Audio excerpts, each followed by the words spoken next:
Vous. Et avec votre esprit. Évangile de Jésus-Christ selon saint Marc. Gloire à toi, Seigneur. Jésus et ses disciples entrèrent à Capharnaüm. Aussitôt le jour du sabbat, il se rendit à la synagogue et là, il enseignait. On était frappé par son enseignement, car il enseignait en homme qui a autorité et non pas comme les scribes. Or, il y avait dans leur synagogue un homme tourmenté par un esprit impur, qui se mit à crier : « Que nous veux-tu, Jésus de Nazareth ? Es-tu venu pour nous perdre ? Je sais qui tu es le Saint de Dieu. » Jésus l'interpella vivement : « Tais-toi, sors de cet homme. » L'esprit impur le fit entrer en convulsion, puis, poussant un grand cri, sortit de lui. Ils furent tous frappés de stupeur et se demandèrent entre eux : qu'est-ce que cela veut dire ? Voilà un enseignement nouveau, donné avec autorité. Il commande même aux esprits impurs et ils lui obéissent. Sa renommée se répandit aussitôt partout, dans toute la région de la Galilée. Acclamons la parole de Dieu. Nous rendons grâce à Dieu.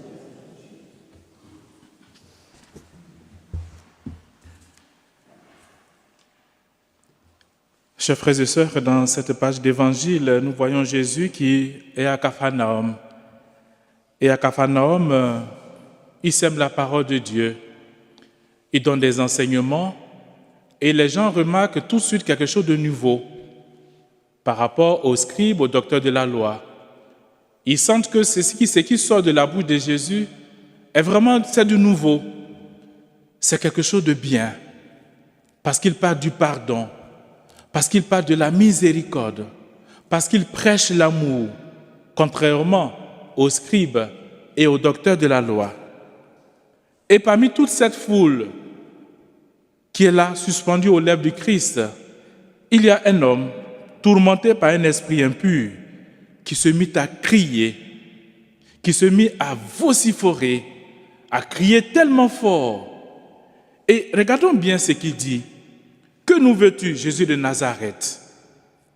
On parle d'un homme, mais cet homme parle à la première personne du pluriel. Que nous veux-tu ? Il ne dit pas « Que me veux-tu » ? Que nous veux-tu, Jésus de Nazareth ? Et cela sous-entend qu'ils sont plusieurs. Les esprits impurs sont plusieurs. Mais cet homme possédé continue en disant « Je sais qui tu es ». Il ne dit pas « Nous savons qui tu es ».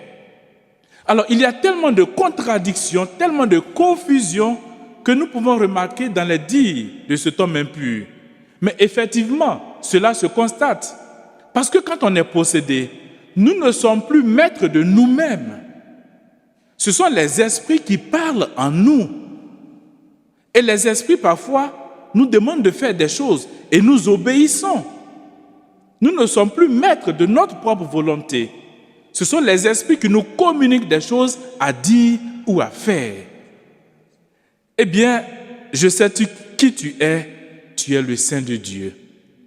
Et nous remarquons que même l'esprit impur reconnaît la gloire et la puissance du Dieu très haut.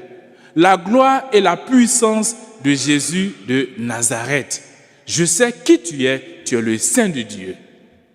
Alors, chers frères et sœurs, remarquons un peu nous aussi dans notre vie. Je ne suis pas là pour nous dire que nous sommes des possédés. Je ne dirai pas que nous sommes possédés. Mais en essayant d'examiner et de réfléchir, est-ce que nous ne trouvons pas parfois en nous des esprits, des choses qui ne nous aident pas à prendre le contrôle de nos actions, à faire le bon choix selon ce qui nous est recommandé par la parole de Dieu. Regardons un peu combien de fois, parfois nous prenons des décisions contraires à ce que l'Église, à ce que le Christ nous enseigne. Parfois, nous faisons le choix du mauvais à la place du choix du bien. Combien de fois cela nous arrive, où en quelques instants, en quelques secondes, nous devons faire un choix de pardonner ou de nous venger. Alors parfois l'esprit nous dit « venge-toi » parce que ce qui t'a fait c'est odieux, c'est mauvais. Allez, œil pour œil, dent pour dent. Et il y a un esprit aussi qui nous dit, oh mais écoute, lui aussi, c'est un enfant de Dieu. Est-ce que toi aussi, tu n'as jamais fait du mal à personne? Alors, il faut pardonner. Et en nous, il y a parfois ce combat spirituel, ce combat entre l'esprit mauvais et le bon esprit, l'Esprit Saint. Alors, chers frères et sœurs, c'est Saint Matthieu qui nous rappelle ceci et qui nous dit comme ça que ce n'est pas ce qui entre en nous qui nous rend impurs. Oui, parfois il peut nous arriver d'être impurs, mais ce n'est pas ce qui rentre en nous, mais plutôt ce qui sort de nous. Mauvaise conduite, impureté, jalousie, trahison, voilà ce qui rend l'homme impur. Et tous ces esprits parfois se trouvent en nous et nous avons à faire le choix entre ce qui est bien et le mauvais. Alors tout simplement, demandons la grâce au Seigneur au cours de cette célébration eucharistique. Et dans ce sanctuaire, Benoît aussi a eu le choix par rapport aux démons, par rapport aux esprits impurs. Et elle entrait en combat pratiquement par le saint nom de Jésus. Par le saint nom de Jésus.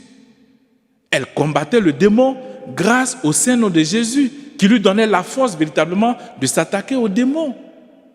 Alors, chers frères et sœurs, parfois nous aussi nous avons le choix entre le bien et le mal. Et c'est un combat perpétuel en chacun d'entre nous.